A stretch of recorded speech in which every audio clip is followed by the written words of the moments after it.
What? Is this thing not perfect? What could it possibly need? It is perfect. You don't need a thing. And why we got in the shop? Have you seen the weather outside? Nice and sunny. Then why are we pulling it in the shop? But you gonna let me talk now? Oh, let's talk. But you always have one problem with it. What's that? Didn't have air. Oh, so she getting some cold air? We're gonna put some cold air on it for her. Hang around, folks. She's at least 92. She needs some air conditioning. That's right. Hang around, folks. The 40 is getting cold AC. Welcome back, everybody, to 256 Garage. Show you what we got going on this week. New little project here. Got a little 1944 that Drake and Allen traded for up in the mountains. I don't know if you remember the 3-window. They done a little trading on it. Let me show you what we got here. Okay, right here it is. 1944. Got a little small block Chevrolet in it. Long tube headers. Little Edelbrock 4-barrel. Show you the inside. Somebody's put some late model power seats in it. Door handles have been shaved. It's got a tilt column. Nice little flip out radiator. 350 with a turbo transmission. Listen to that thing run. Sounds good for a little Chevrolet motor. This is it, 1944. Look at that trunk. You can get several cases of moonshine and 3 or 4 bodies in there. That's why they like these as gangster cars. Look at that. She is a beauty. Like I said, this is a 350 Chevrolet engine, but it's power steering and power brakes only. No AC. Well, not for long. Show you what we've got over here for it. Okay, right here from Southern Air, we've got an air conditioner kit, so we can put air on this baby. This is all it needs, is to be cruise ready as air conditioning. So we're gonna put the AC on it, carry you along with us while we do it. I'm gonna get everything out of the boxes and get it laid out. Then I'll show it to you where you can see it good. Okay, we're gonna show you everything we got for it. Right here is our Southern Air setup. Right here, it's a compressor, nice little chrome compressor to match the chrome alternator and stuff. We got our hoses, dryer, the under the dash unit, AC condenser, nice little AC condenser, the bracket for the compressor, and the pulleys. Need a bottom pulley. We only had like 2 grooves on there. You can see it. But we needed 3 grooves, excuse me, so we can run everything. And here's the little lines from the dryer to the compressor stuff, and like I said, the bracket to mount the air conditioner. So, and here's all our bolts and everything, all the fittings. So we're gonna get started mounting this thing, and we'll try to keep you up to date, show you everything that goes along with it. Okay, we're gonna get started here by removing our power steering. I done got the belts off.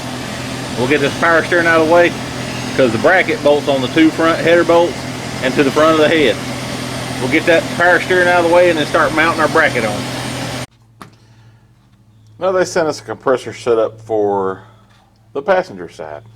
So I took the power steering pulley off, our power steering pump off for nothing, because it's not the driver's side setup, it's the passenger side setup. Okay, right here is our 3-groove pulley. We're gonna get it bolted on. That way you got one for your power steering, your air conditioning, and your alternator. So we're fixing to bolt it on right now. You can see we got the fan and all that off. So we'll get it bolted on. Okay, we're gonna show you all the stuff the big shows don't show you.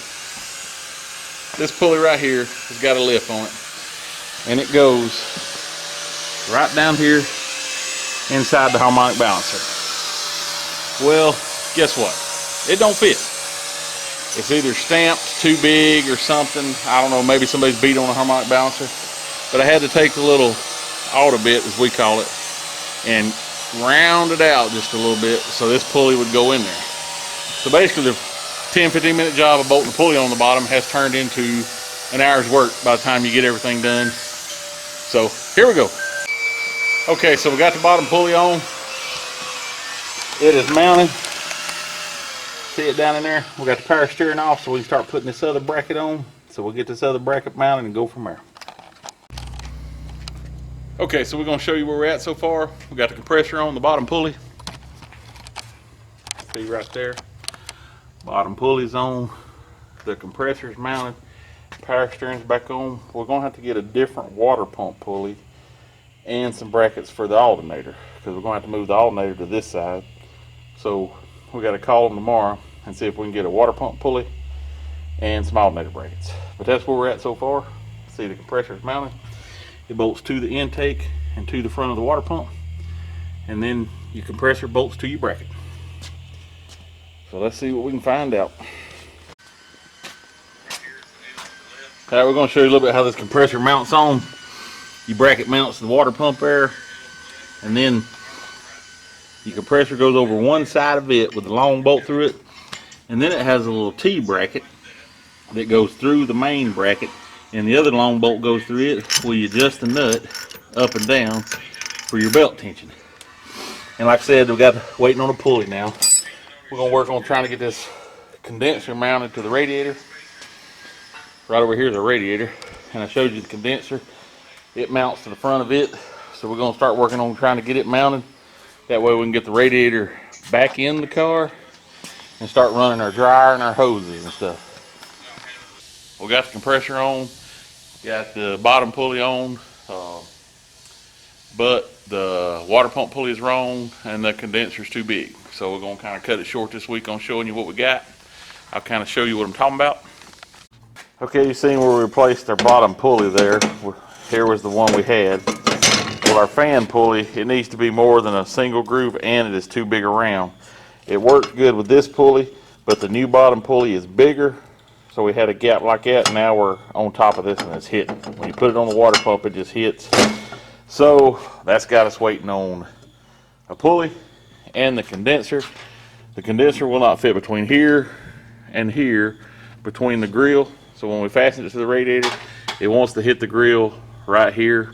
So we need one that's about an inch shorter. So we're checking on that, seeing if we can get one an inch shorter, or if we can do something a little different. We may end up having to move the radiator back just a little, then that will require a smaller. Well, look at there. So we got the pulley. Alan didn't tell me the pulley showed up. So anyway, we got that pulley. But to get the condenser in there, the radiator may have to go back some. So if that's the case, we'll need a shorter thing between the fan, because the fan is already real close to the radiator. So we'll get that butt sorted out, figure out what we need. Then we'll go from there. If we can't get a shorter condenser, maybe we can move the radiator back just a tad and may have to put an electric fan on it. But that's where we're at. So anyway, okay, here's our alternator brackets. This one bolts to the intake, to the front of the head and the water pump. Then this one bolts to the bracket to adjust the tension on the belt. There's a diagram of it there if you can see it. We'll mount it here into the front of this one, and that'll get the alternator sitting right up here where it needs to be. So we'll get started mounting that and go from there. Okay, we got our water pump pulley and our alternator brackets. Got the alternator mounted, got the fan pulley up on there. That's how everything's gonna look. Our condenser came in. If you can remember, the first one was vertical and we needed a horizontal one. Well, this one, show you how the radiator's going on there. This one will fit right across through here, and our lines will come out over here. So this one's gonna work a lot better. So we'll get everything mounted up on it. We've got our brackets ready. We just gotta round up some screws. So we're gonna bolt it to the radiator, and then we'll set the radiator back into place and start getting our lines ran. Okay, we got our condenser is bolted to the brackets. So now our brackets, we just see, you'll line them up. We'll screw it to the radiator. But first I got to set the radiator inside the car so we can make sure what position to set this, to make sure it's not up too high or not down too low for the mounts or for the top. We want to make sure it fits right inside the grill area there. So that's where we're at.